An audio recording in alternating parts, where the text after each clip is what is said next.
Vivek Ramaswamy continues. Excuse me.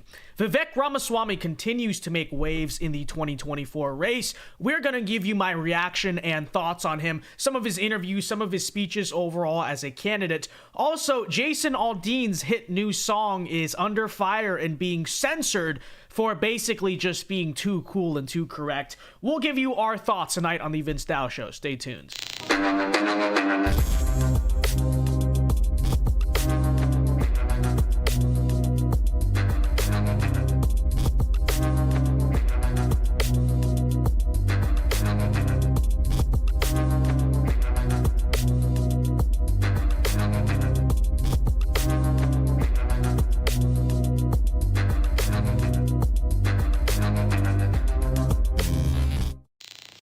And we are live tonight from the great state of Florida. Welcome everyone to the Vince Dow Show. I am your host, Vince Dow. And before we begin, everyone be sure to leave a like on the stream right now and subscribe to the channel if you are new. And as usual, if you do have questions or comments that you want read and answered on the stream throughout their segments, be sure to send them in via the super chats. I will check these super chats regularly throughout the night. And of course, as you probably know, they are the best way to support the show and support the channel. So definitely be sure to do that.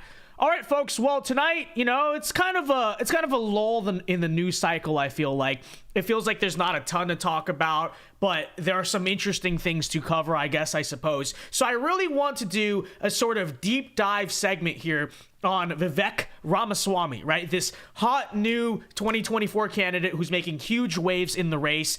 He's now in third place by many of these polls and on track right now on the trajectory. I'm not saying he's going to, I'm not saying it's going to happen, but on the potential trajectory right now to actually catch Ron DeSantis. And I figured we might as well kind of do some reactions to him. He's done a few different interviews lately that some of which I've been impressed with, some of which where there are still things I do have questions about him on, but I figured we might as well, get into that tonight.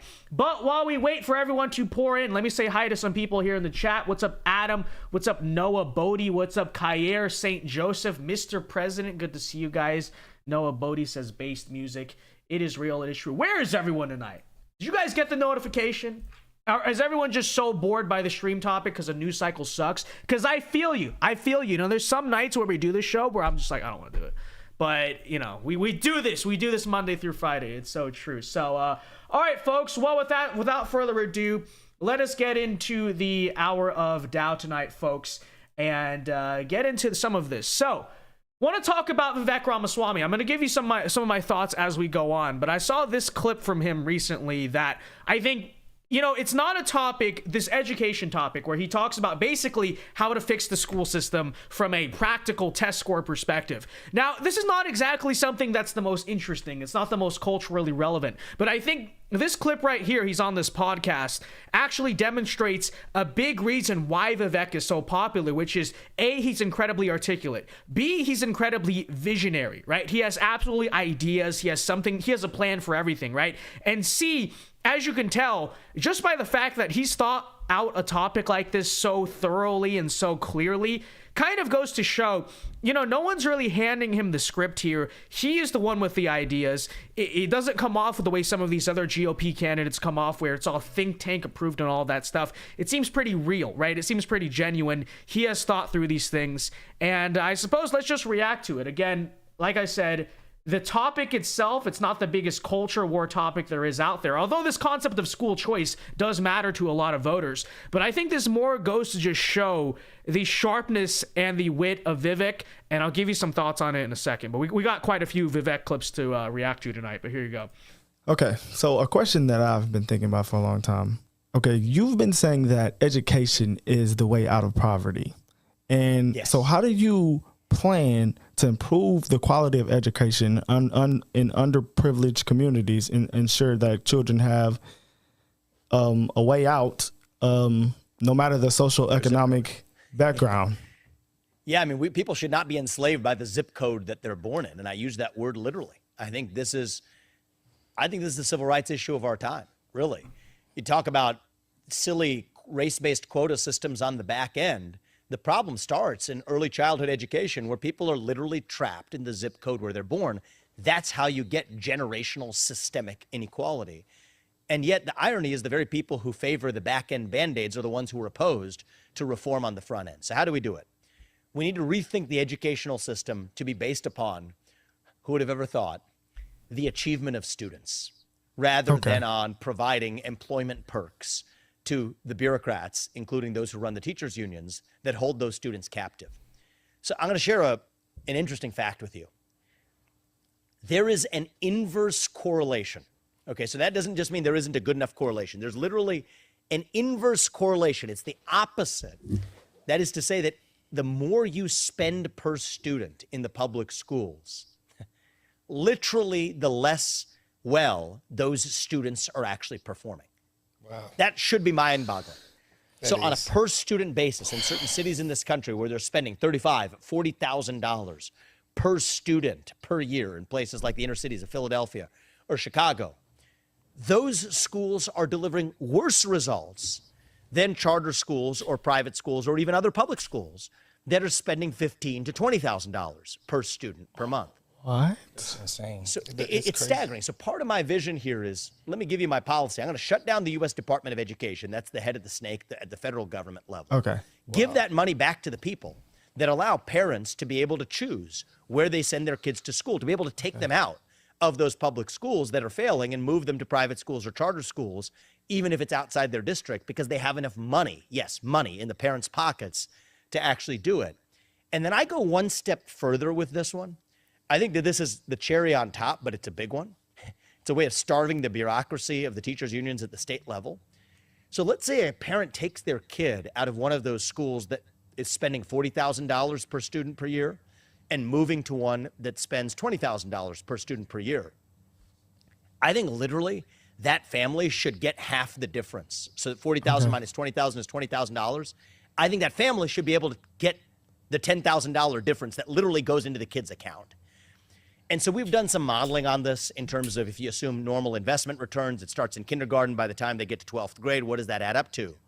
We're talking about a $200,000, $250,000, under some assumptions, a $300,000 graduation gift waiting for that kid when they graduate from high school. I like that. That's a pretty good graduation gift. That's amazing. That is insane.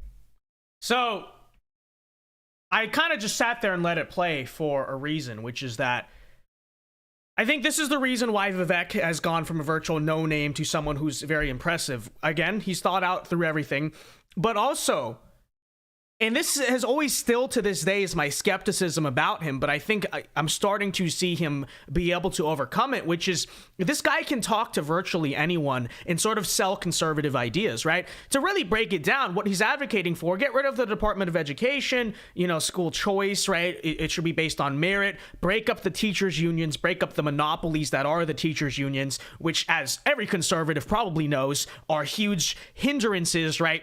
To growth, to student performance.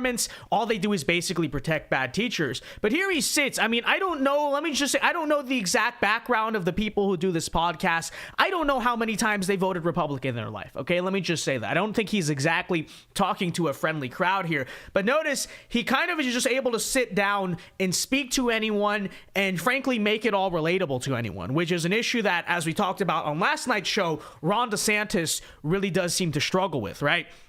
And obviously there's people that hate Trump too, but this is really the big issue with DeSantis. I see him in all these interviews and speeches, which is he uses vocabulary and just a way of speak that is so DC think tank, engineered, you can tell. Remember his answer last night on Russia, Ukraine? He says he wants a sustainable and enduring peace that does not reward, I think, further aggression or prolonged aggression.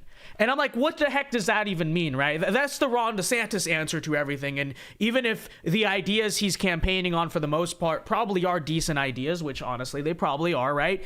He just struggles very much to make that all relatable to people. Whereas I think when you listen to Vivek, you kind of get this understanding, this idea that he has ideas for everything. He has a detailed plan for everything. But the big difference between him and someone like a DeSantis, who also kind of is running on this whole idea of I have a detailed plan for everything, is that Vivek's detailed plan, even if there's a lot of complicated nonsense to it that go above the head of the normal person, Vivek really is able to sit down and kind of make it make sense to normal people, right? And I think that's a big reason why he's doing so well. And, I listen to a lot of his ideas. I like his ideas. I like the things he has to say. Certainly like him on that front. Now, here's what I will say are my reservations about him, which I do kind of want to get into here tonight and maybe make some people mad, but I'm just going to give you my honest thoughts on how I feel about him overall, right? So, there's a couple different things. First of all, I'm still planning to vote for Trump in the primary 100%. I'm not really convinced yet, frankly, that Vivek is a viable candidate in this election cycle, right? So, unless something seriously changes, most likely Trump would have my vote anyway. But, there are some other things I'm concerned about.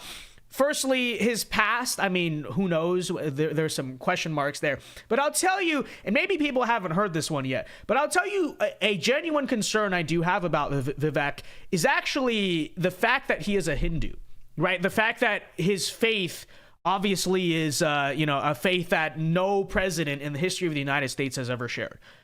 And I'm going to let him kind of play his response here to it in a second and to the people who are like, well, why is that an issue to you? But the reason I believe it's an issue, because I know some people may say, Vince, who cares about that? Why is that a big deal to you? I'll tell you why it's a big deal is that, and this goes beyond just the fact that I am a Christian. This is a bigger thing, a societal thing, a cultural thing, which is I believe as a conservative that if our society is to return to greatness, if we are to make America great again, we cannot ignore the fact that it's going to take at some point, somewhere along the timeline, it's going to take a revival of the Christian faith in America, right? That's why sort of Christianity and American conservatism have always been intertwined, because America is a nation, right, built on Christian moral foundations.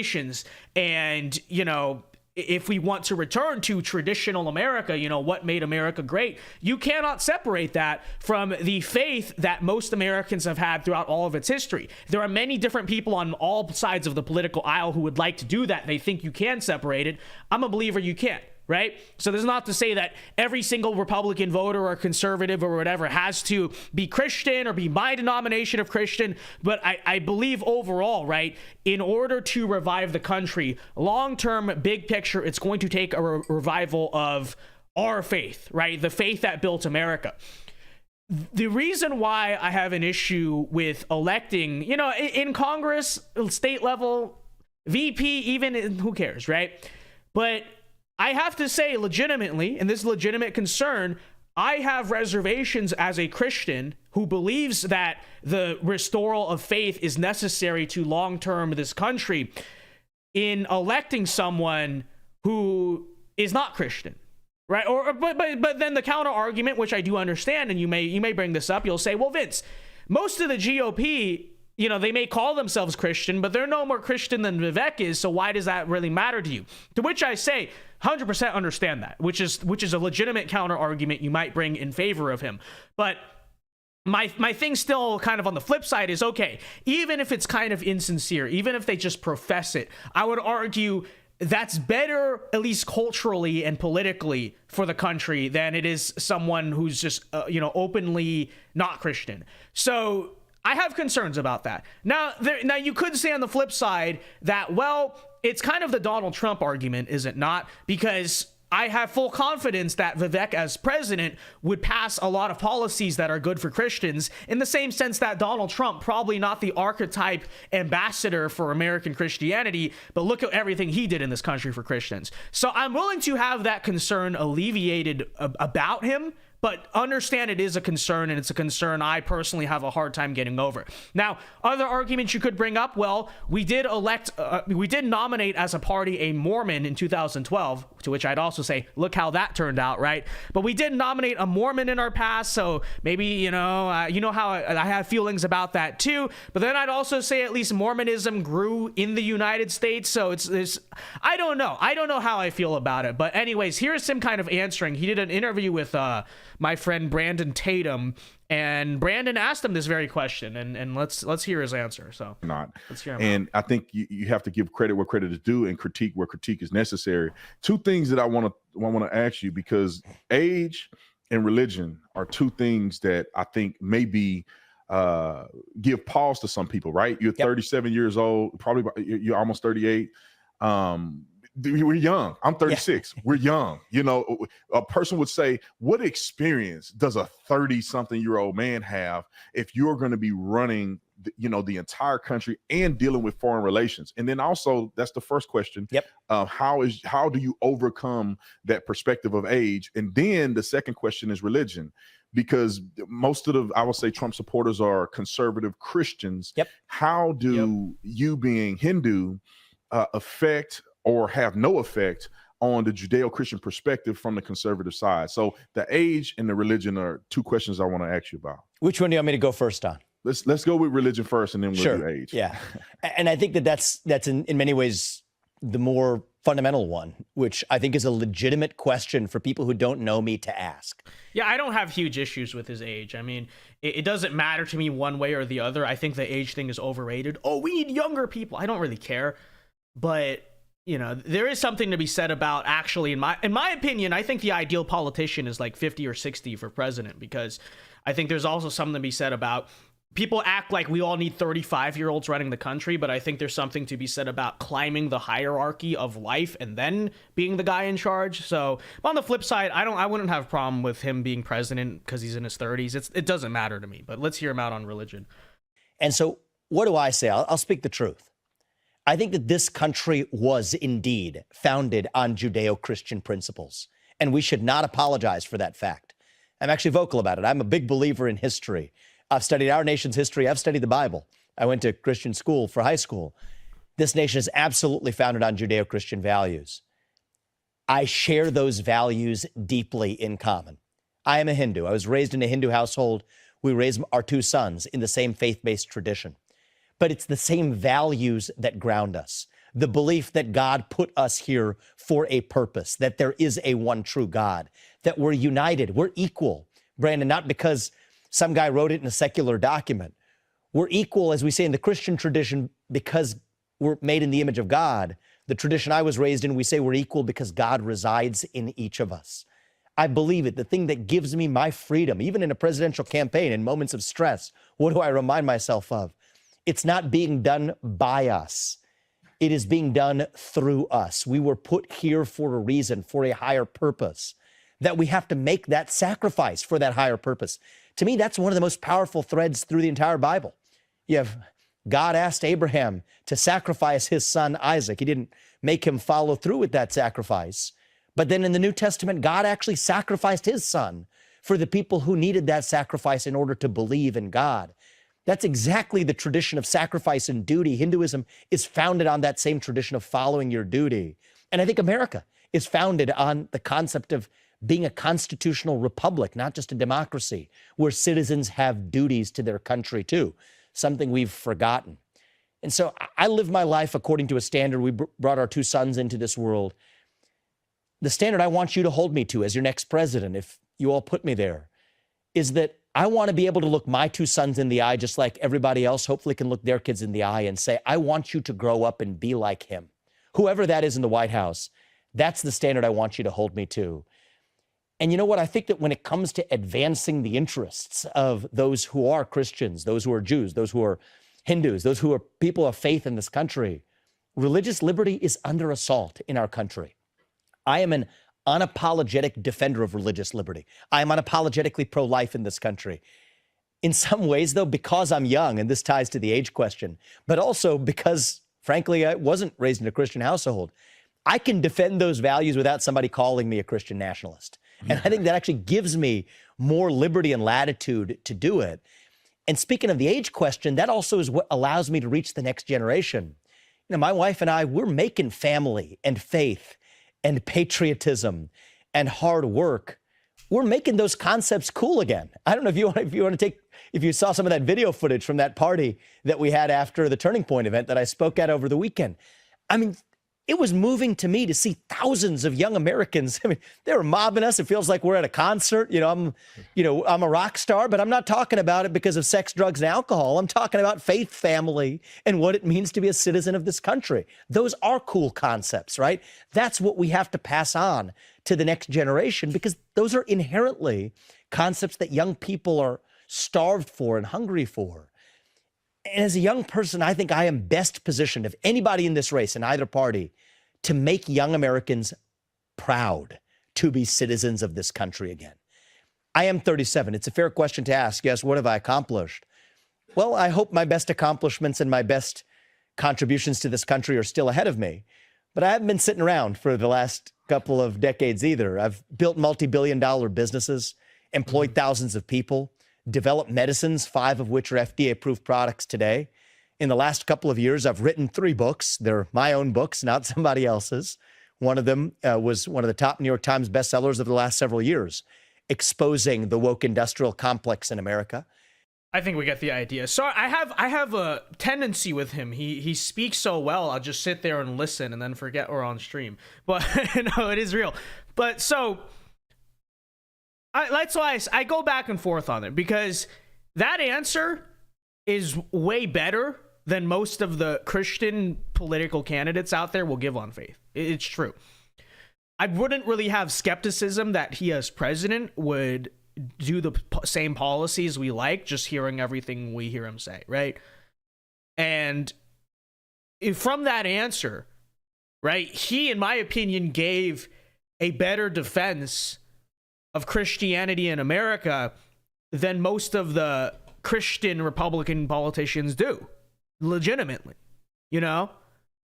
But at the same time, it still is a tricky issue for me, right? It's still something that I do have reservations about, you know? And so I don't know how to feel about it. I don't.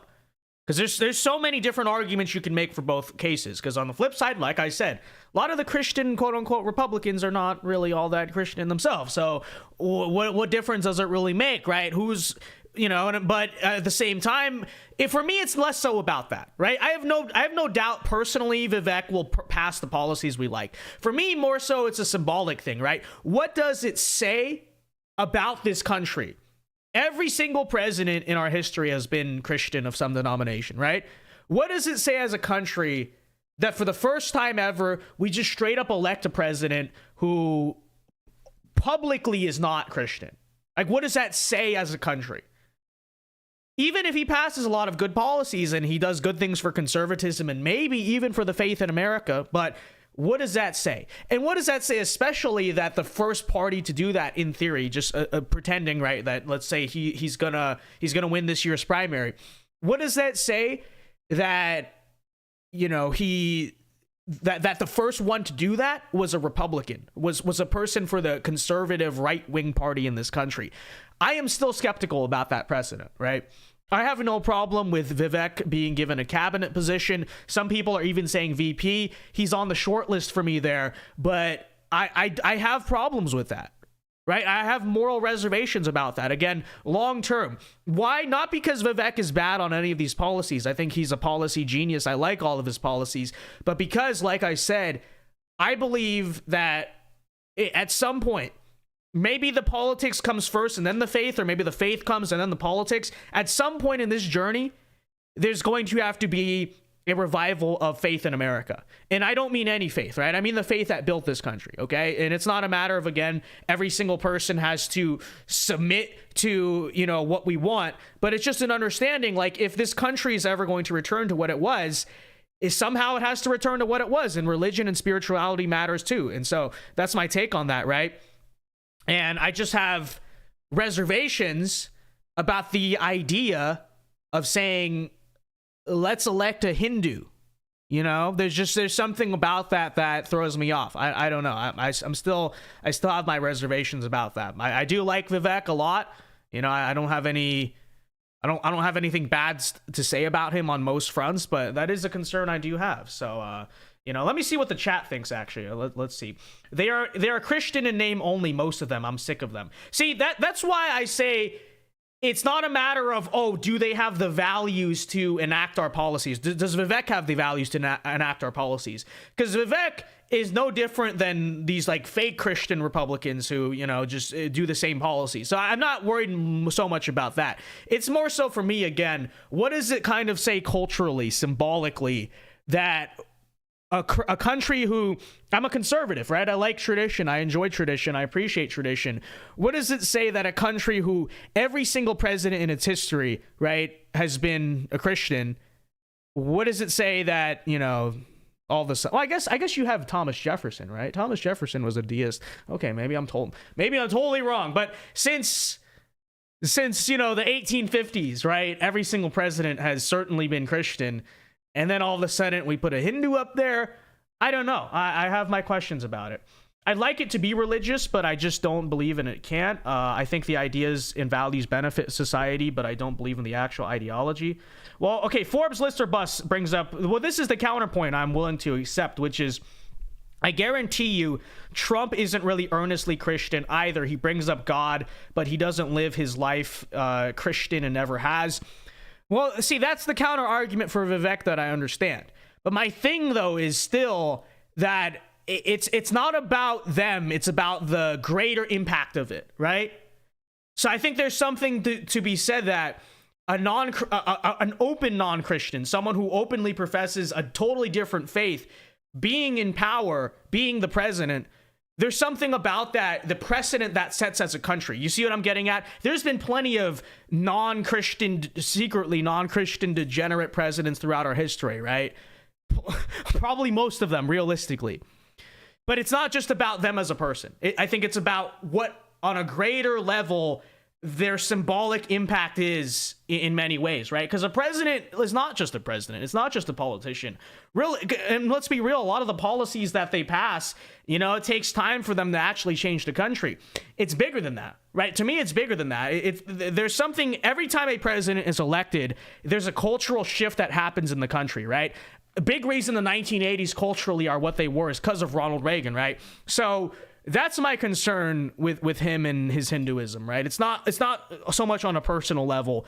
It's more on a greater picture level. What does that say? What does that say culturally? Where's that going to move the needle culturally? This really is the reservation I have. Yeah. So, but I do understand that argument. Yeah.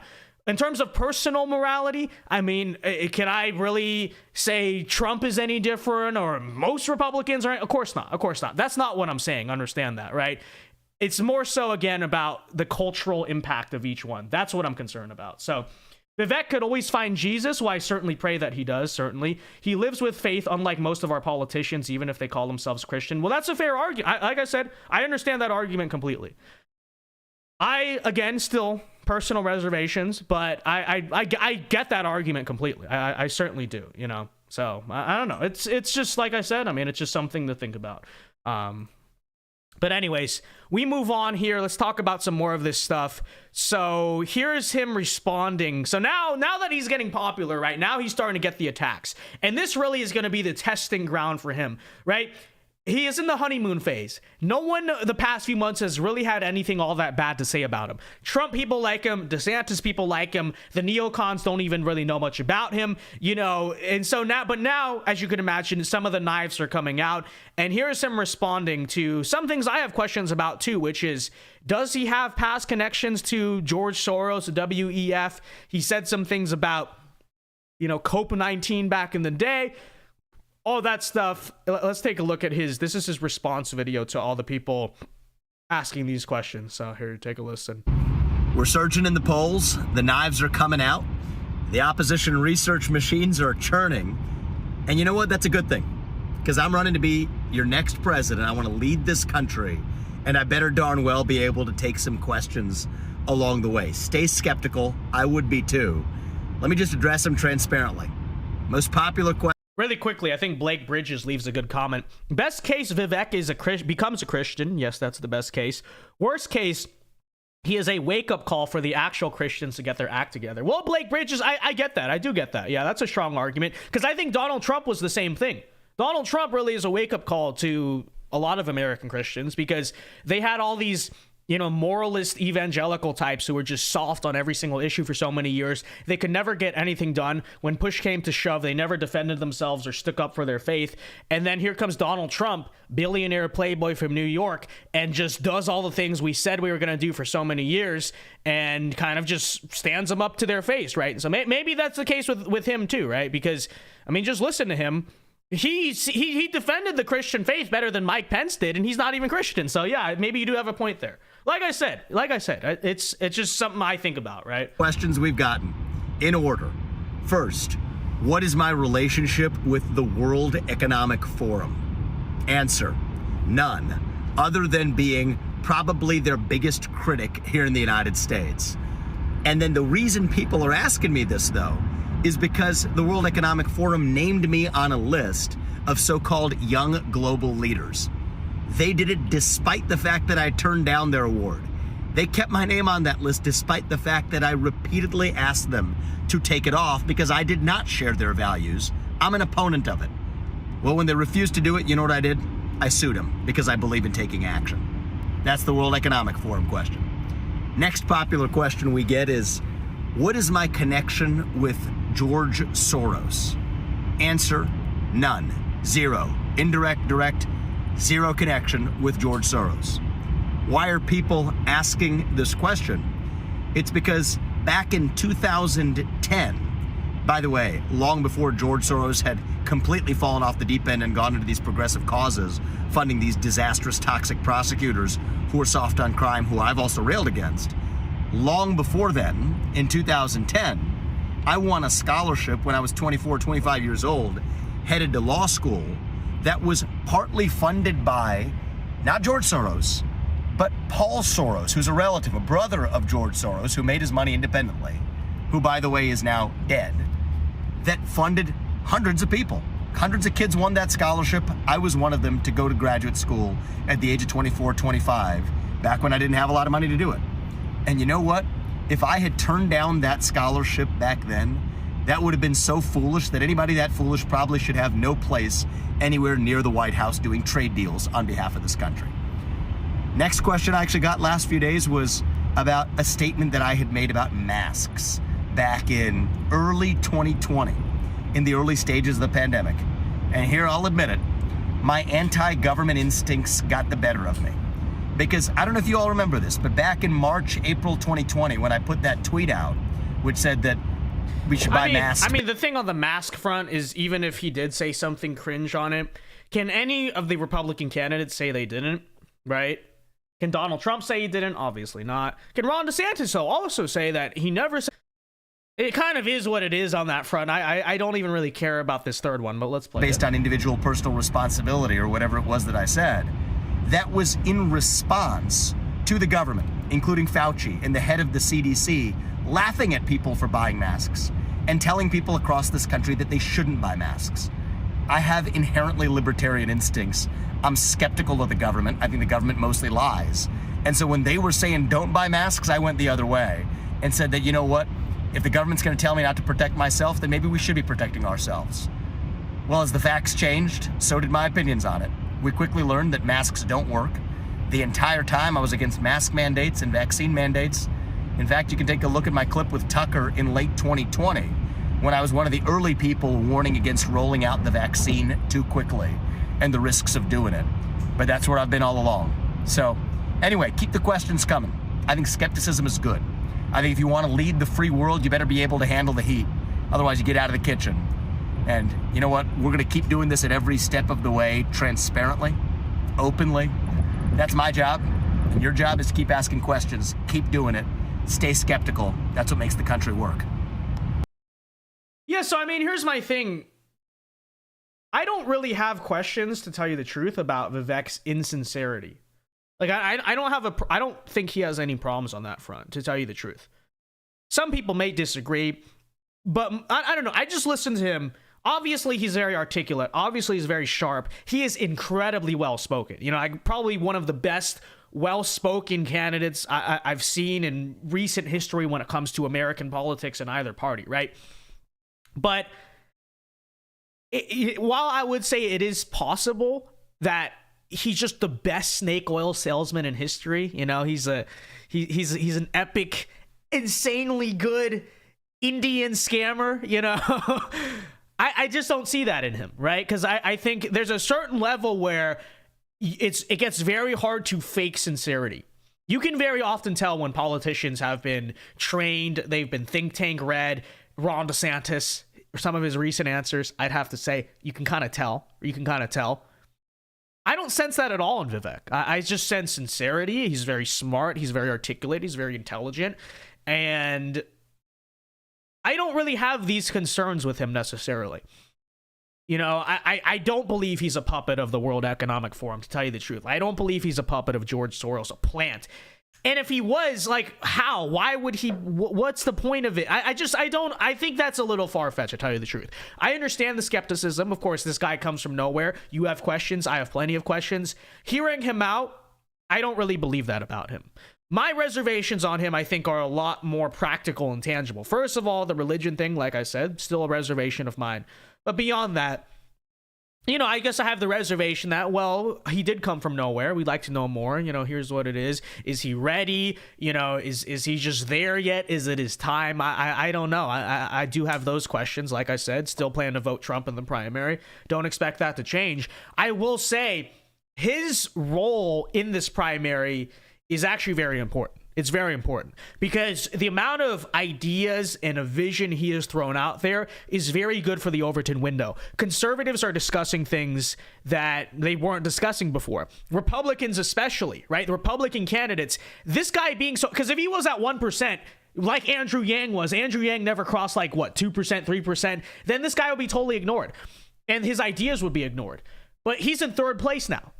He's not going to be able to ignore. He's going to be there on that debate stage. He's going to throw out ideas. He's going to throw out ideas that I think a lot of other candidates will start to adopt. They're very good ideas, by the way. He talks about solutions that a lot of conservatives need to embrace. A lot of the GOP, they're like 10 years or so behind when it comes to their talking points. Vivek is about 5 years ahead, and that's kind of the disconnect there. So he's hopefully pushes this party into the future, just by his rhetoric, by the ideas he throws out into the Overton window. I think that's very important.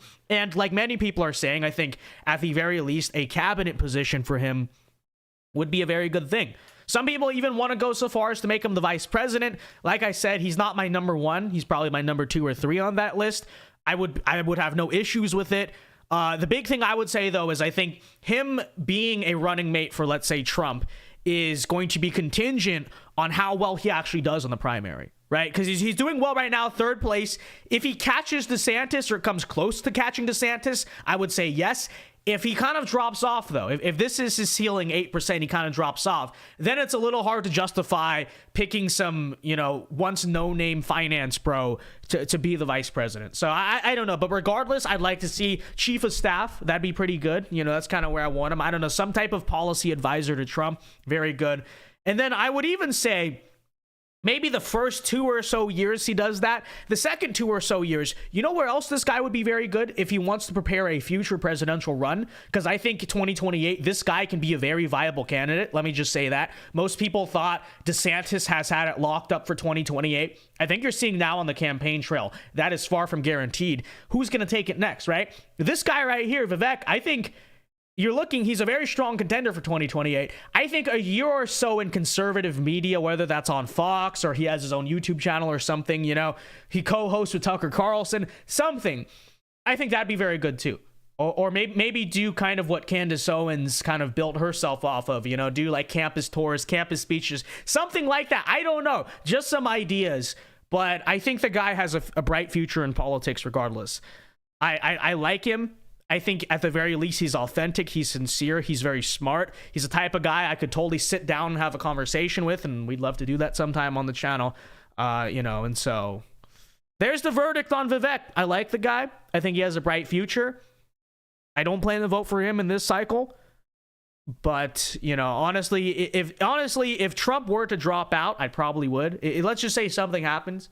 I probably would, to tell you the truth, at this point. But, we'll have to see. Anyways, I know we got some super chats, so let me get caught up on those for you guys, folks. Appreciate it. Again, if you guys do want to support the show tonight. And by the way, we could do call-ins on this Vivek question, because I think that'd be interesting. We should, maybe around 9 o'clock or so, we'll get to some call-ins, because I want to hear people's opinions on them, too. On what do you think of him?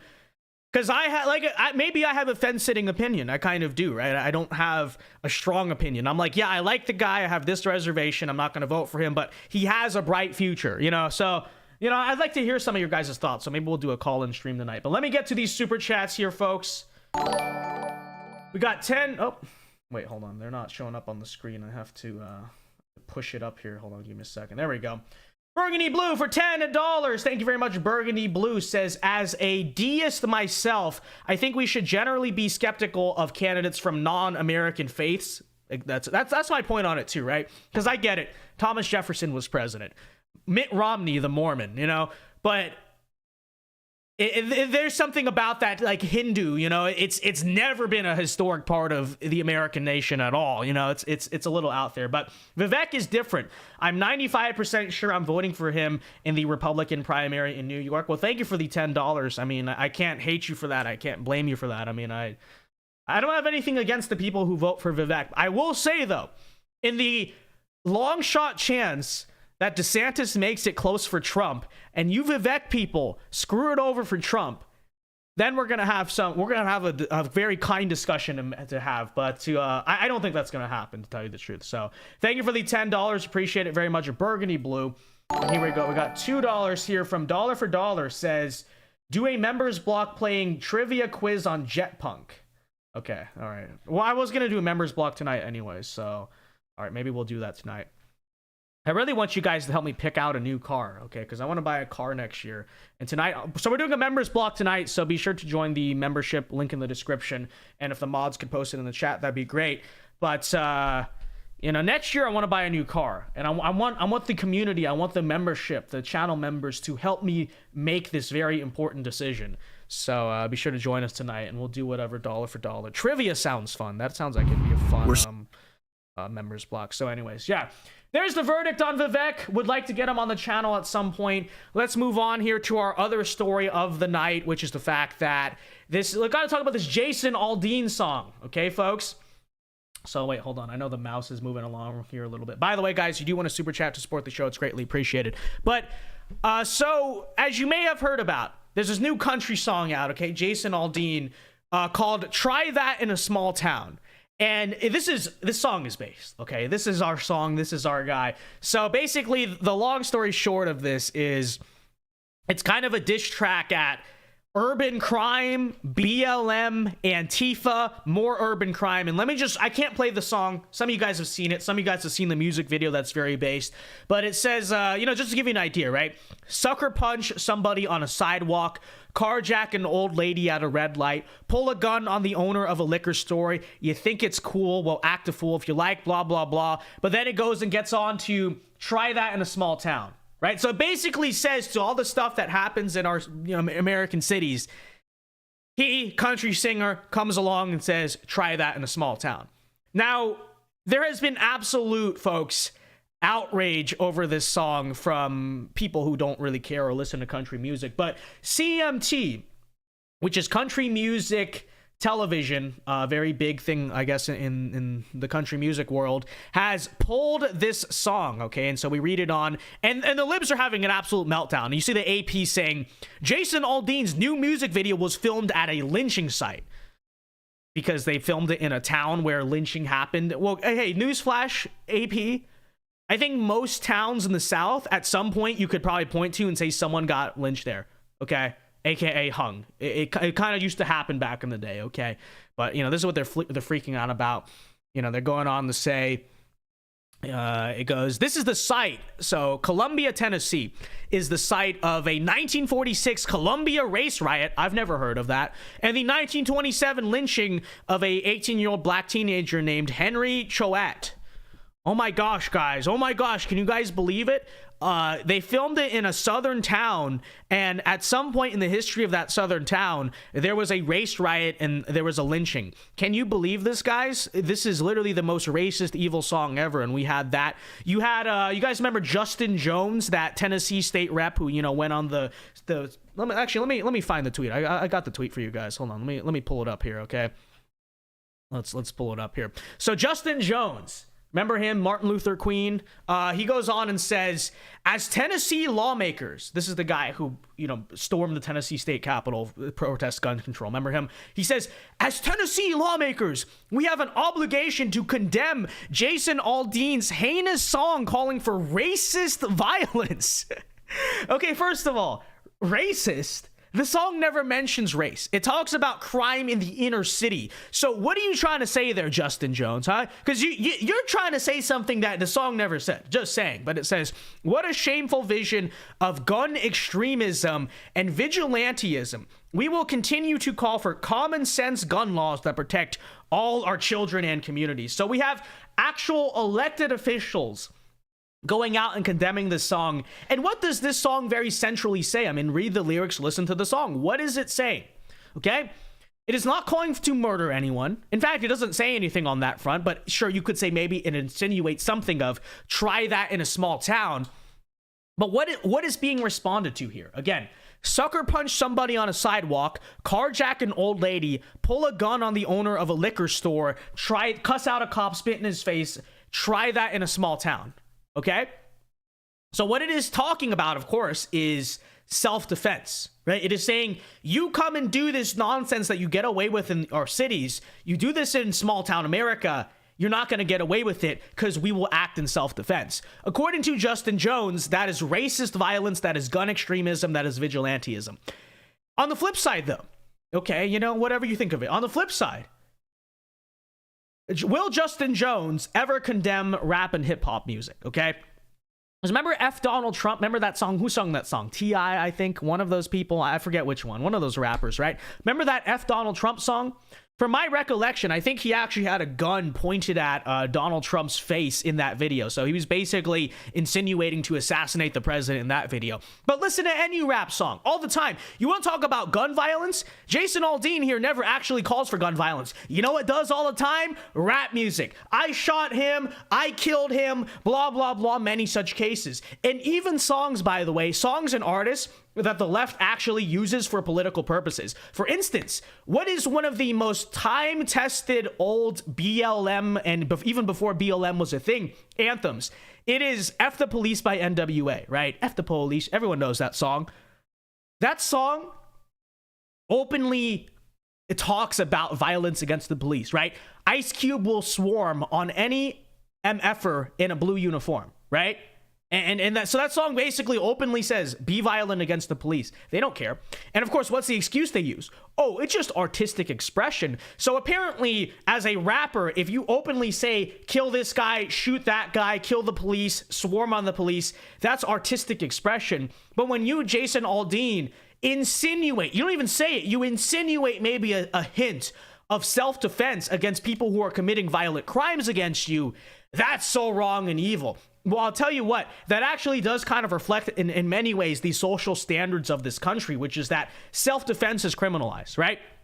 So if you're Daniel Penny, if you're Kyle Rittenhouse, you're an evil racist murderer and blah, blah, blah for defending yourself and for defending others. But if you are a rapper, right, or let's just say the type of criminals that a lot of this rap music promotes and the lifestyle it promotes, right? Then nope, you know, people are just obligated to sit there and deal with your nonsense and be subject to your violence and your terrorism and all of that stuff. Isn't it kind of funny how the culture and the politics actually intertwine, right? In the real world, if you know, all the criminals, they get away with everything. But if you defend yourself against a criminal, you're the one in trouble, right? You know that to be true in the real world. Well, look at how they treat it in the culture. You make a rap song about kill this guy, kill that guy, Tupac hit him up. Hey, Biggie, I had sex with your wife and I'm going to kill you. Tupac was a hero, guys. We love Tupac. You know, Tupac was protesting for change.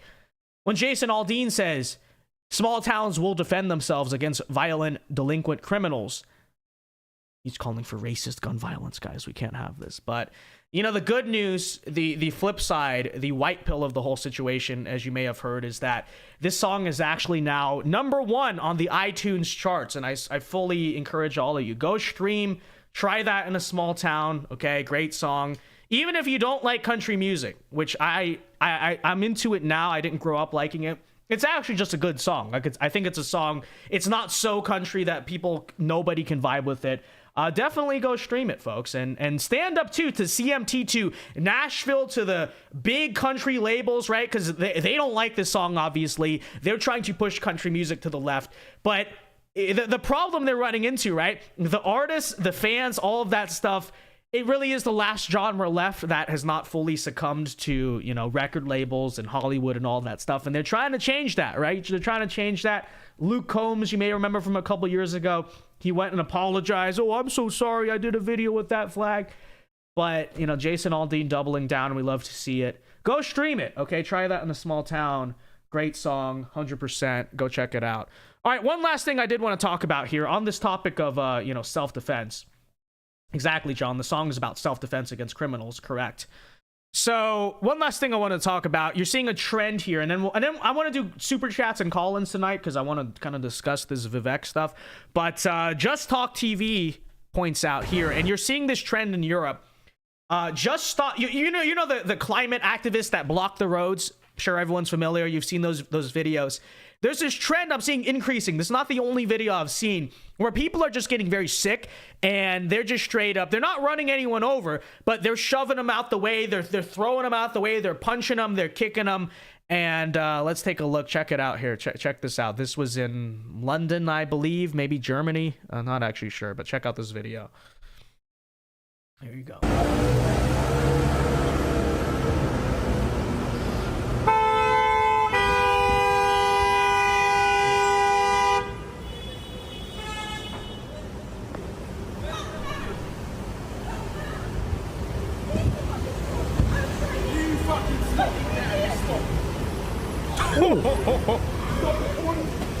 Oh man! Oh wow! Shit!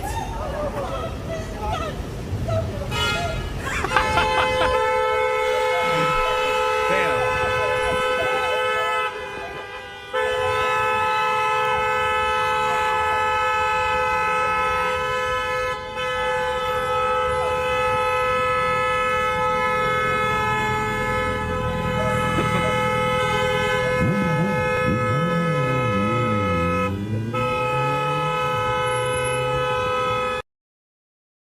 So, you know, I gotta be a little careful on YouTube in terms of what I endorse or not, you know what I mean? So let me just say, okay, I'm not gonna say I condemn or disavow whatever, but let me just YouTube, okay, I discourage violence, okay? I discourage the use of it, even in this, okay, fine. We clear. Let me say though, that if you block, you know, these climate activists, they block a road. There's just something about the lack of respect, and I talk about this all the time, that people have for authority and for power in the West, right? Because, you know, in a proper society, you would be scared to throw paint and tomato soup on historic paintings that a civilization values, because you're going to get thrown in jail and maybe worse than that, right? That's just the thinking if you do something like that. You would be scared to stand in the road and block traffic because there's a reason why that's considered dangerous, right? Because what are people going to do naturally? Much worse than punch you, they're going to run you over, right? That's what happens when you stand in traffic. But there is no respect left for anything in the West, right? You would never get away with this in other countries. People will never do it in other countries. And, you know, but it's nice to see now people are standing up and doing something about that. So, oh no, you need to just let them stand there in the road. Why? We're protesting climate change. And, you know, I'll tell you what else about this too. You know, the people say, oh, well, no, climate change is so important. You need to sit there and deal with it. Do these selfish, to any of you fools out there that block the road, okay? I think you are the absolute scum of the earth. Even if you personally, I am saving the planet. First of all, no, you're not. You're buying a psyop. But secondly, even if you are, you're still a degenerate scumbag who, frankly, of course, would never deserve bad things to happen to you, okay? Of course not. But in all seriousness, okay? When you block traffic, that's not just a matter of, oh, well, you know, I'm just wasting people's time. It's much worse than that, okay? There could be someone who's having a medical emergency right now that dies because you won't get out the damn way, okay? That's number one and first and foremost. Secondly, think of how many lives you may be ruining. Because, you know, most of those people, I'm going to take a wild guess, most of them are probably trying to go to work, okay? They're trying to go to work. You are going to make them late for work. Who cares? It stops the capitalist system. Okay, who cares? Big corporations, whatever. That person, plenty different people, very well could be fired, okay, for showing up late, because that's kind of how the world works, does it? Is your boss necessarily, or a lot of the bosses out there necessarily going to care?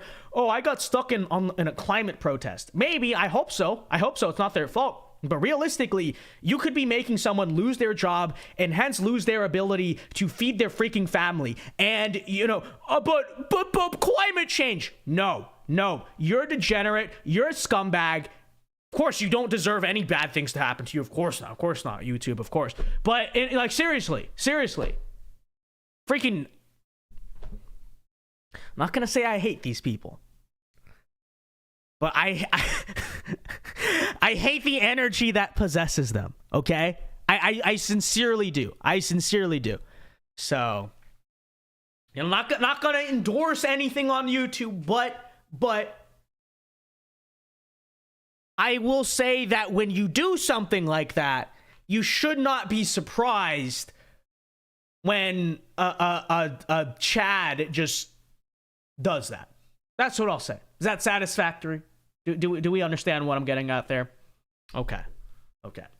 Got it. All right, folks. So that said, we'll move on here to our super chats and Q&A for the night. So questions or comments you want read and answered, feel free to send them in. I'll do this for about 10 minutes, and then I want to do some call-ins on Vivek, because I do want to get the audience's thoughts on him. But anyways, Burgundy Blue for $20. Big donation from Burgundy Blue. Appreciate it. Says... What are your thoughts on legislation that would ban marriage involving more than 2 people on a federal or state level? It would be a good first step. It's tame enough that libs won't repeal it and will reopen debate over marriage. Thank you for the $20, Burgundy Blue. I appreciate it very much. The only problem is the Mormons, the Muslims, a lot of different religions, they'd probably come in and try to say that's a violation of the First Amendment, but... whatever. I support that. I definitely think that should be a thing. And you are right. It's a good first step where it doesn't seem like the biggest deal, but it'll reopen the debate in terms of what is marriage, how should marriage be defined at the federal level and the state level. And so you're absolutely right. I think that's actually a very smart idea. That's the way to start the conversation about a bigger thing we are getting at there. So it is very true. Thank you for the $20, Burgundy Blue. I appreciate it. And I agree. I would support that. Emergency vehicles use the roads, exactly. Let's save the planet by increasing the amount of time people spend on the road. That's true, too. When the car is idle there, they're burning gas. They're burning gas, dingus. Do you understand that? It's these people, dude. These people. I actually have severe contempt for climate activists. I'm not going to lie. I know, we're psyoped. They're just a bunch of naive little kids. No, I think they're scum. I think they're the scum of the planet. I think they are selfish, evil people. Truly. I don't care if you're being psyoped or not, because everything they do is basically demand that other people ruin their entire lives and basically starve and die so that way they can appease their fake pagan god of Mother Nature, okay? Scum of the earth. Truly, scum of the earth. There are few factions in American and global politics in general that I despise more than climate change activists, just to tell you the honest truth. Absolutely cannot stand them. Okay? And I know it's an issue that a lot of people don't view as the most pertinent. I do, because I see what they're trying to force on our lives, It's true. When I look at, we'll talk about this in the members block, but I look at, the other day, I'm Googling the Mustang, right? The Ford Mustang. I'm just browsing, browsing the market, maybe, next year I buy a new car. And when I look at the fact that the base model Ford Mustang is now, first of all, called EcoBoost. Imagine that. Imagine the base model Mustang literally being called EcoBoost. And it is a 4-cylinder engine. It is not a 6. It is a V4. Okay? That's what these people are doing. But then on the flip side, let me drive my stupid Tesla. You guys are scum. You guys are anti-American scum. And I have utter contempt for you. To tell you the truth, I have utter contempt for you. Okay, it is real and true. It is so true. It is so true. Climate activism is an end stage physical manifestation of liberal ideology. Literally true. Literally true. All right, folks, let's open up here to some call-ins here. So give me a second. me open up the Zoom room and all that. But yeah, I want to do some call-ins tonight. Get the audience's thoughts on the Vivek Ramaswamy question, because I'm sure we probably have some people who are outright going to vote for him. Some people who kind of share my stance where we like him, but we don't plan to, check his box on the primary. And then there might be some people who outright think he's controlled opposition and all that stuff. So I think it'll be an interesting conversation, to say the least. So here's the invite link. Let me do the call-in link. Call-ins. You're not going to be on camera, so don't worry about if, let me get my hair done. I don't care. But call-ins, give me your take on Vivek. All right. Jeopardy says, I have a Mustang GT 5.0 V8. Get one, bro. All right, listen, next year, okay? Next year, I might... It's obviously more expensive. That's the problem, We gotta make the money, But that is the goal, okay? It's not the life goal, okay? It's not the life goal, but the next few years, that's the goal. I do want exactly what you have. GT 5.0 V8.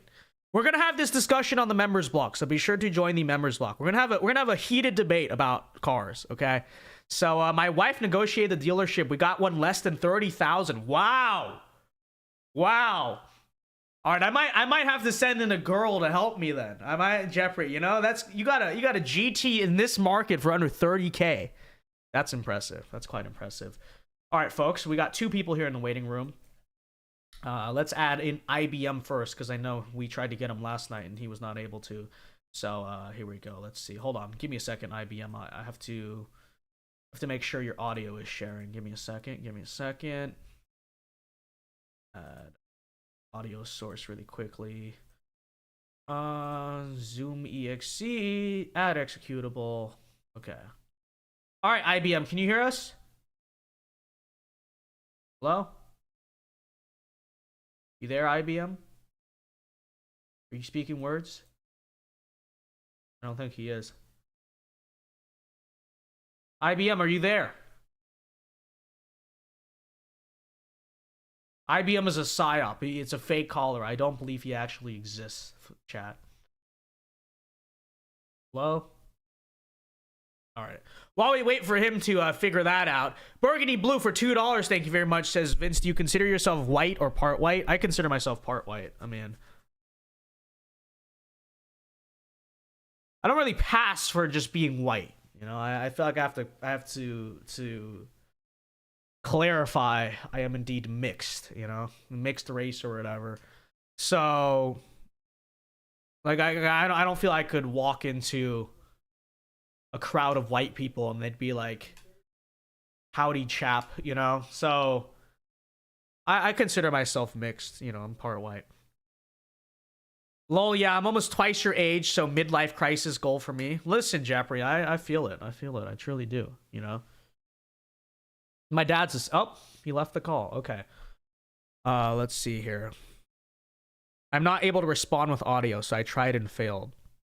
Okay, well, you could check your mic settings, but there's the link. There's the link again. So let's see here. White is a color. You don't look the part. I agree. I agree with this. But if I went to Asia, I wouldn't look the part either. Because I don't look. I do look mixed. That is true. They'd be like, "Why your eyes so big?" Which they are. So this is true. President Redacted says Vince is an honorary white person. I appreciate that, President Redacted. Am I invited to the PTA meeting? I appreciate that, President Redacted. I appreciate that very much. Okay. All right, we got Romans 5:8. So let's see if the audio works this time. Romans 5:8. You are live on the Vince Dow Show. Can you hear? Oh, he's connecting to audio. Okay, boomer mode. Wait, I need to. Okay, can you hear me? Okay, wait, hold on. I can't hear you. I have to turn on the monitor. Okay. Hello? Can you hear me now? Yeah, we can hear you now. Okay. My main issue in terms of Vivek is mainly from a moral one, and that's I don't know that as a Christian that I could vote for someone that outright isn't a Christian. And I know people use the argument with Trump of obviously he was divorced multiple times, cheated on his wife and stuff like that. Mm-hmm. But I at least know that he operates through a Christian worldview. I know that he grew up Presbyterian, and whether he's actually saved or not, he's not outright not a Christian. Whereas I agree. Vivek, I have the same reservation. I agree. Yeah. whereas Go on. Vivek's just outright Hindu. Mm-hmm. Yeah, no, I have a similar reservation, like I said, kind of earlier in the stream. Yeah, I mean, I don't know what to say. I have basically the same issue. What I will say is that as a counter argument, he does stand up for Christians and Christians' ideas quite well, you know, so there's that counter argument you could make, and maybe he does a better job than some. But yeah, I mean, it's just it's an issue I have too. It's something I would have to get over in a hypothetical world where he were the nominee as well. But yeah. All right. Any other thoughts on Vivek? I will expose right now that I am Stacey Abrams. Yes, I know, Roman. Thank you. Appreciate it. The only other thing I have to say is just follow me on Instagram at Romans58 Gospel, and I'm also technically on YouTube, but I only use that to re-upload shorts from Instagram if you don't have that. So true. So that's all. So true. Thank you for calling in. Appreciate it. Bye. See you. All right, let me repost the invite link here. Wait. Vivek call-ins. All right, here we go. All right. Posting it again. Let's go. Your eyes are not big. They're perfectly proportional. I'm just saying, in comparison to Asia, they're big. They are. And the fact that I can grow facial hair, I mean, that's quite unique. It's quite unique. Because most Asian men have these very soft baby faces, you know? I think that's where my Italian comes out. Why I have I guess you could say, a higher T looking face than your average. Like, look at Victor Shi. Look at my liberal doppelganger. You've seen him, right? Total he's older than me too. He's a total baby face. It's just a soy. It's funny because it's Asia, right? But soy face, right? But I don't know. I feel like that's why I look different. I feel like I could go to Asia and be king of the Asians, because I'd be the only one that can grow a beard and does not have a soft, soyed out face. And I mean, I feel like those people would look at me like they're a hero. You know, they'd be like, oh, and then, you know, I feel like I could go to an Asian country and just take it over. But anyways, we got Dylan joining the call-ins, folks. You look kind of Indian/Filipino. Well, the reason I look Filipino is because Filipinos are mixed with Spanish. I'm mixed with Italian. It's both Latin, sort of. So, you know, that's why. Because Filipinos are a mutt mixed race, too. All right, Dylan. You are live on the Vince Dow Show. Can you hear us? Dylan, have you connected to audio? You got to hit the connect to audio button, Dylan.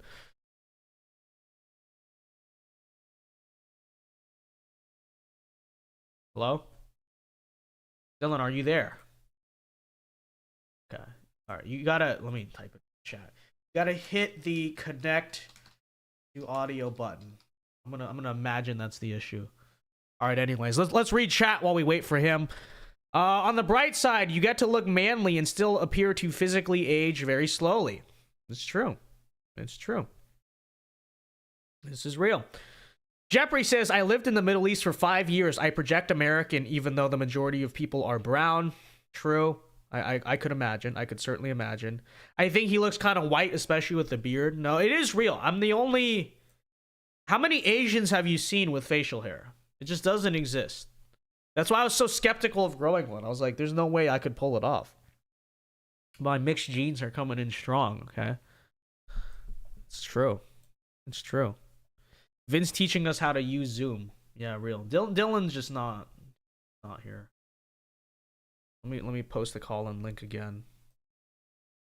There's the call-in link, folks. Since Dylan's audio is still not... Dylan, do you even have a microphone? I don't know what's going on with him. But it is real. It is real. But let's take a look here. Anything else trending on Twitter? Let me see. By the way, guys, open for super chats, of course, as usual. Questions, comments, Q&A. Any thoughts on that front? Honestly, I feel like the news cycle's been so boring lately. Last few days, it's just been dead. But definitely be sure to go and stream the Jason Aldean song 100%. So I guess Michael Knowles did an interview with a QAnon shaman just now. So we might react to that tomorrow, okay? I'm very actually curious about that. Wow, that's very interesting. Very interesting. You know, funny story. I've never told this story because I never wanted to jeopardize anything on his part, you know, so I actually never told. But I actually met that guy. I actually met that guy somewhere on my computer somewhere. I actually have an interview with him, okay? I've never released it because I ain't no snitch, okay? I was not gonna, I didn't want to I don't know what it would do. He didn't say anything, but I didn't want to, right? I just like, they are not going to see this. They're not going to use this in the legal case either way. But, you know, maybe now that he's like exonerated and everyone is now, you know, and his legal situation is sorted out. I don't know. Maybe I should, maybe I should release it to at least release it exclusively somewhere. You know, I feel like people would be very curious to see that. Wouldn't you guys be curious to see that? I actually have an interview with. I've never told anyone this outside of like very personal people, but I actually do have an interview with that guy. So, you know, and then obviously before everything. So, all right, Dylan left. Cool. So I don't know, but I definitely want to react to that. I think once you start streaming it, the news cycle feels dead. No, the news cycle just been dead right now anyway. But let's take a look. East Asians are usually clean shaven. Middle East or us South Asians are definitely rocking the beards. Well, I'm East Asian, so I guess you could say Southeast Asian, but you know what I mean. Oriental, you know what I'm saying? Yeah, I can't say that. That's politically incorrect, you know. But that's what I'm talking about. Oriental. The C words, okay. This is what we were speaking of. But let's see. I'm white, but I got baby face at 20. I need my facial hair to look my age. Well, no. Most 20-year-olds don't have facial hair, but I don't know what grows facial hair. Like it's always just grown naturally for me. But I would think if you raise your testosterone, you probably would get more, right? So maybe like try working out and just eating red meat, and I don't know, just see if that works. I don't know. I don't know how it works. I'm just speculating. I don't even know how facial hair works. I just know I grow it. I've grown it since like 9th grade, but you know, it's also I feel like sometimes it's just a genetic thing, so I have no idea. But anyways. Noah for $10 says, wait, hold on, let me see it here. Having a non-Christian stand for Christian values is a plus. Unfortunately, Christians are immediately dismissed by the media. Like Vivek said, they can't call him a scary Christian nationalist. That's true to a degree, although they still will. Right? Look at all these articles you're seeing recently. Hispanic white supremacists, black white supremacists. They're going to call him a Hindu Christian nationalist. You know that to be true. But, you know, I mean, I don't know. Maybe there's an argument to be made there, I suppose. Thank you for the $10. Appreciate it. I mean, you know, I get it. I get the arguments. Like I said, me personally, I just have my reservations about that. You know, I have my issues. I mean, if you'd like to call in to discuss it, I mean, we are taking call-ins. I want to get the last few callers, just their tech has not worked. But there's the link if anyone wants to discuss in favor of Vivek on this question, or just talk about him in general. I mean, I'm not against him, obviously, but you know, it's true. So I'm 29 and I only started being able to grow a good beard a few years ago. Yeah, sometimes it just takes time. I don't know. I don't know exactly how it works. They called Larry Elder a white supremacist. See, exactly. They call Mitch McConnell a conservative. See, that's the issue. I think that's why they still will do it. So I don't know. All right, last call for the call-in link. If nobody joins, then we'll just go over to the members block here in a few minutes. But this is your last call, last chance. Mickey wants to call in. All right, fine. If Mickey has substantive takes about Vivek Ramaswamy, then Mickey can call in.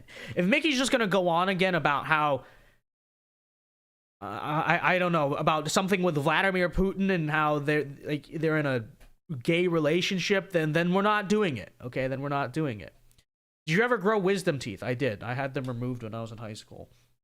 So, so that's the condition, Sheeny Beanie, is Mickey can call in under the condition that Mickey does not repeat the behavior of last time, like you did. Okay. All right, we got Liesel Igfried joining now. All right. Here we go. Connecting. All right, Liesel, can you hear us? Yeah, can you hear me? Yeah, we can hear you, Liesel. You are live on the Vince Show. How you doing? Any thoughts? Thoughts on the Vivek question? Yeah, I totally didn't press the link and forget to click the join button after. That did not happen. Paste. Yeah. Chad. Sigma male doesn't hit join Zoom, doesn't hit join. Real. You can tell I don't use this platform. As for the Vivek take, I think what we have to consider is there's sort of two elements to being the president. Mm-hmm. One is to be a good leader. Right. But the other is to also be the face of the country itself. Right, exactly. I think Vivek has good ideas and potentially has quite good leadership, though that hasn't necessarily been shown. Mm-hmm. He is a smart guy, right? Right. But I don't think he really has it in to be the face of the nation, especially not really for a conservative movement. Mm-hmm. Now, we can try to be colorblind, whatever, but he's not what you think of necessarily when you think of an American, if you just look at it. And also his name, what you're getting at, yeah. Right, his name, Vivek Ramaswamy, doesn't have the best name physiognomy either. He sort of sounds like a libertarian candidate just off of that. Mm-hmm. Now, of course, I can't hold that against him in the sense that it's not his fault. It's his name. He can't change it. Right. But just from a public level, right? The president is more than a job. It's also a persona. It's also an image for the nation itself. Right. I think he sort of falls short on that front. Yeah, I mean, I get it too, and I think I've said that in the past. It's just like, realistically, and this is not me calling the country racist or anything, like, it's not none of that, but it's just a matter of Vivek Ramaswamy is such a foreign name, you know what I mean? And in terms of just generally, you're right, like just being the image. I have my questions about it too. I mean, it's interesting. Now, you could make the flip side argument, which is eventually at some point, you know where demographics are headed in this country. The writing's on the wall, right? And so is it sort of an inevitability, that at least have them be based, I don't know, but I definitely get what you're getting at there. Yeah. And obviously also kind of the Hinduism aspect, that certainly is something to think about, Right. So that's sort of my point, right? Even if you really like Vivek from the policy standpoint, you do still have to consider this other cultural perspective as well as this social dimension to the image of the president outside of just the job. Because the job is only half of it. Yeah. I mean, I definitely see that. I can get what you're saying. And I think there are ways that Vivek has strengths on that front, in the sense that he speaks very well to stuff like young people and sort of the lack of meaning in America that, none of these other Republican candidates seem to grasp. And so I definitely think he has a strengths too on that front. But yeah, I mean, I definitely, I totally get what you're saying. And I think it's a valid concern, frankly. Yeah. Yeah, it's true. I do also like his ideas. I think it'd be great if the rest of the field, right, or even the nation as a whole picks up on these ideas and makes it part of the mainstream consciousness, like Trump did with immigration, for example. Right. And I think also partially, like, deep down, that's probably part of the reason why he's running, right? Is he wants to, he understands he's probably not going to win the thing, but he's trying to push these ideas into the window. And I think him as, a policy advisor, chief of staff, something I think would probably be very good, Yeah, I'd like to see him take on a position still. Yeah. Just definitely. I don't think the president is necessarily the best for him. Right. Yeah, definitely. Yeah, I definitely get it, man. Thank you for calling in. Appreciate it. Any last thoughts on that front? Yeah. No, we're good. Yeah, thank you. Appreciate it, man. Good talking to you.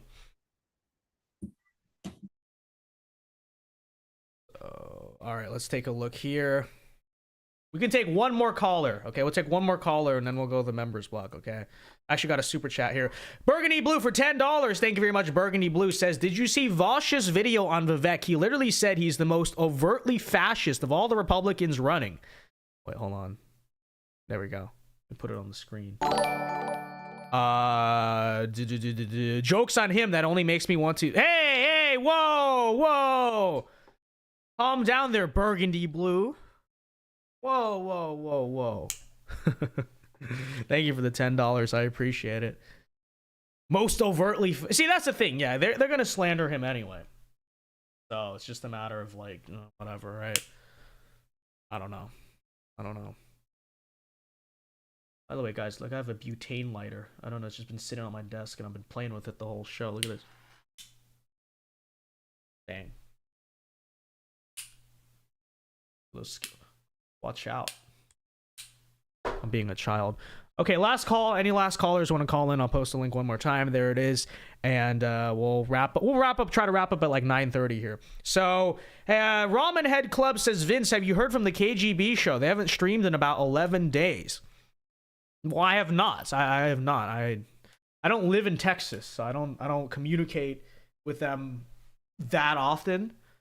So I don't know. Ask Rep or something. You know, they live in the same house, so. Actually, no, I've heard, but I know they set up a poker table in their living room today. I do know that. So I don't know where they are on the content front. I have no idea. But I know that they have a poker table in the living room. So if you ask me, they should do a poker stream. Okay, just do a poker stream. People would watch, be entertaining.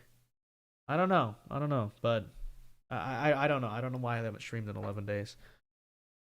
But let's take a look here. Well, I will eventually be able to call in when I figure out how to re-enable my built-in mic. Well, no problem, man. Appreciate that. Trump is the definition of Americana in many ways. Yeah, see, that's the other thing about him, you know? The cultural impact, you know, what he means for the country. New York City, you know, real estate. He's so, you know, blonde hair, you know, he's so American, right? He really is the American president in many ways. You know, going forward, he's probably going to be the last iconically American president. You know, how often are you going to see the American dream embodied running for president and having power ever again? I don't know, to tell you the truth. But all right, we'll take one more caller here. This is from Dunamis. All right, Dunamis. What a name. Dunamis. Where does that name come from? I have no idea. Dunamis, you are live on the Vince Stao Show. What's up? Am I saying your name correctly? Hey, Vince, can you hear me? Yeah, I can hear you. Yes, you're saying my name correctly. It's actually Greek, so. Oh, it's Greek. Okay, I can see it. I see it. My parents got it from the Bible, and it's in the biblical context. It refers to God's power. So, yeah, they were pretty unique on that front. But in regards to the Ramaswamy question, just to touch on the religion point again, or just like everybody else has, I think, you know, the thing that you pointed out about him being technically no different from these faker Christian Republicans in office is not too far from the truth. And in comparison to Trump, you know, I just genuinely never believed he's been a very traditional conservative or even Christian for that matter. Sure. Yeah. I think he has a little degenerate past, Right. But you know, in at least when he was in office, I think the thing that kind of made up for it, I suppose, even though, you know, he's no Christian by any means, he to put it informally, he pretty much he kind of shilled for the you know, the Christian religion and Christians alike. Yeah. The most recent and loud thing I can remember is when in 2020 he held that Bible in front of that church that was burned down or vandalized. Right. So I think the question is whether Ramaswamy is from a different, you know, faith or not. I think the question is, will he do the same thing? Will he do the same things that Trump did, that even though he's not, you know, pretty much part of this religion, will he partake in the same, just to put it kind of like informally, virtue signaling, I guess, to at least represent the faith, even though he's not part of it. So I think that's the question: will he do it or not? Yeah, I definitely I get that argument. I buy it. The problem I have is that, let's say he did get inaugurated. What's one of those headlines you'd see floating around the news 100% is Vivek Ramaswamy, America's first Hindu president. Like they would somehow make an angle out of it. And that's my issue is that, it's really a matter of how much culturally in the forefront is it going to be the biggest deal. Now, I don't really expect Vivek to constantly be going around saying, I'm Hindu, and just disrespecting Christians. That's not my concern. But there's just something about that being a known fact and projecting that fact to the world. Whereas with Donald Trump, that wouldn't have happened, right? Which is just, wow, America has a Hindu president. That's just so, I guess, out there. And so, yeah, I mean, I don't know. I don't know, to tell you the truth. Yeah, I think just to win the Christians over a little bit more, I think he just needs to do what Trump did, just I constantly would agree, just try to do these gestures that land well with Christians like Trump did constantly. Trump like assisted to plenty of I don't know, churches while he was president, or to plenty of Christian speakers, and just did plenty of that stuff. So if Vivek can do that, then he might have a better chance in that whoever is concerned with that, a religious front. But yeah, I think it'll depend on that. Well, that I guess that's one of the concerns I have too. Is he still has time. I'm not attacking him for it now, but I haven't seen him visit a church, to my understanding. But also something like the National Prayer Breakfast, right? Stuff like that presidents historically do that's connected to faith. Is he going to do that? Is he going to speak at that? The questions like that, I guess I have. But yeah, I mean, there's a reason I'm split on the topic, because I could kind of see the argument for both sides. But I mean, I appreciate the insight for sure. Yeah, of course. Thanks, Vince. Yeah, thank you. Hope you have a good one. You too. See you, man. All right, any last call for super chats? We'll go to about 9:30, and then we'll move over to the members block. So be sure to do that. One false move, and the beard is toast. What does that mean, Ron Jones? Better not make any false moves. Okay. The left hates cows, though. That's actually based, if we think. Oh, Lysol. That's funny. Day one, we'll see elephants in the streets. This is true. President Vivek, he's gonna be like, okay, you know what? We're not. I don't want to insult. I want to make it very clear we're joking around, but